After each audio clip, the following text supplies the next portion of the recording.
how do you recognize the best business or investment chances that no one sees? Yeah, yeah. So I love to, I like to think longer term. So before I start a company or invest in a company, I always ask myself this basic question: in 5 years, will this company be more relevant or less relevant than it is today?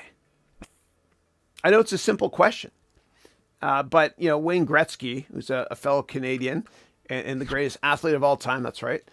He used to say the reason he was successful is not because he skated to where the puck is, but rather because he skated to where the puck is going to be.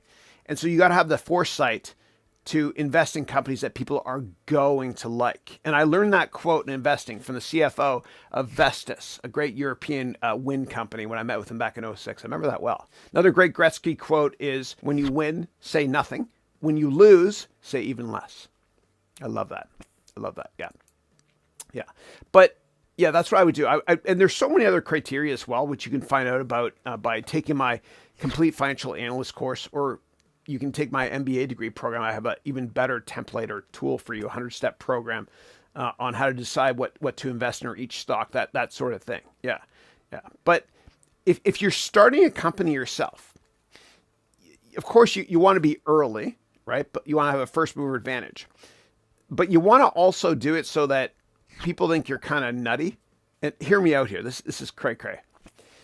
So for me, when I quit venture capital and I started teaching online, it was fun, back in 2016, 5 years ago. My God, it goes by fast. People thought I was crazy. People still think I'm crazy, I guess. But what happened? And let me talk about Steve Jobs, not myself. But Steve Jobs always talks about here's to the crazy ones. There's that great commercial that Richard Dreyfuss did the voiceover back in '97.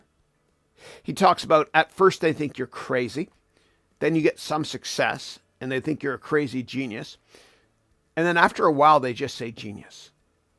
Because as Steve Jobs said, the people who are crazy enough to think they can change the world are often the ones that do.